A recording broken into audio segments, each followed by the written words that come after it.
We have the University of Minnesota saying that they're trying to push a new policy, and they're going to look at it this fall, that may punish people who refuse to use someone's preferred gender pronoun. So at the University of Minnesota, they're basically saying that you can label yourself whatever name you want or whatever gender you want, and it doesn't have to match your legal records.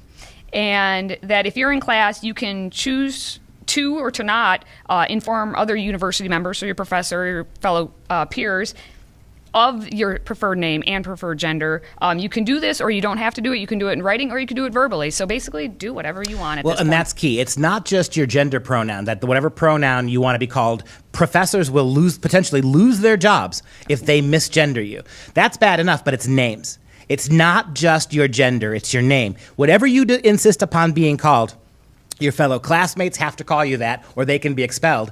And professors, tenured adult professors with PhDs who don't call you by whatever goofy name you make up or misgender you with using the wrong pronouns. This is first of all, this is a reaction against Jordan Peterson. What this is a way of trying to get around Jordan Peterson's very cogent arguments about why he will not succumb to the speech police, why he's going to say if men and men and women are women, he's going to call them by those pronouns, and there is no way you can come after my speech. He's become a world celebrity for believing that. This is an attack on that. Well, and the main difference people need to remember is Jordan Peterson's in Canada, and in Canada they don't have the free speech rights that we have here. And so if Americans would just step up and understand that at a public university, because the University of Minnesota is a publicly funded university, you have the right. You cannot control the speech, and they're saying that this is going to be one of the most progressive of all the policies that have already been put out there. And if they somehow magically make this happen,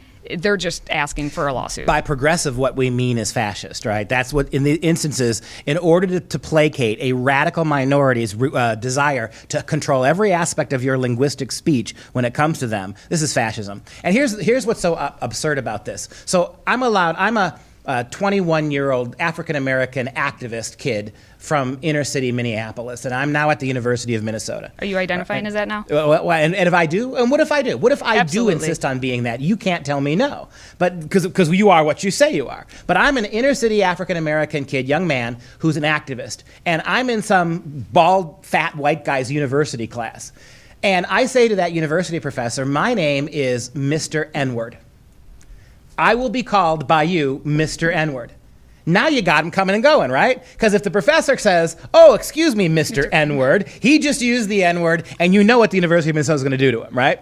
Now, if he refuses to call that kid Mr. N-word, guess what? Thanks to this stupid policy, he can be fired for that as well. There are endless ways that this is a bad idea. And the thing to remain, I mean, you said it, but to really point out here is that professors can lose their jobs. That's right. And students can be expelled. They are actually saying that if it gets to that point, they would actually expel students. Yeah, if you are somebody, and I would be this person, who conscientiously will not call somebody a derogatory name or a name that is something goofy and stupid, I'm not gonna call you Your Highness. I'm not gonna do it. And if you as far as the gender pronouns go as well, right? As Jordan Peterson points out, my right to speak and use the language as I see fit absolutely trumps your right to monitor how I distribute pronouns.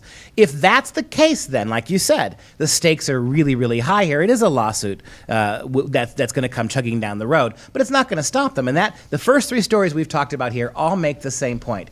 How obscene and absurd has this radically unchecked progressivism become? They're coming after your sexual rights. They're sexualizing your little children. They're going to determine what you can and can't say to people. This is fascist Orwellian stuff, and yet it's ironic that the progressive left always uses fascist to describe their enemies.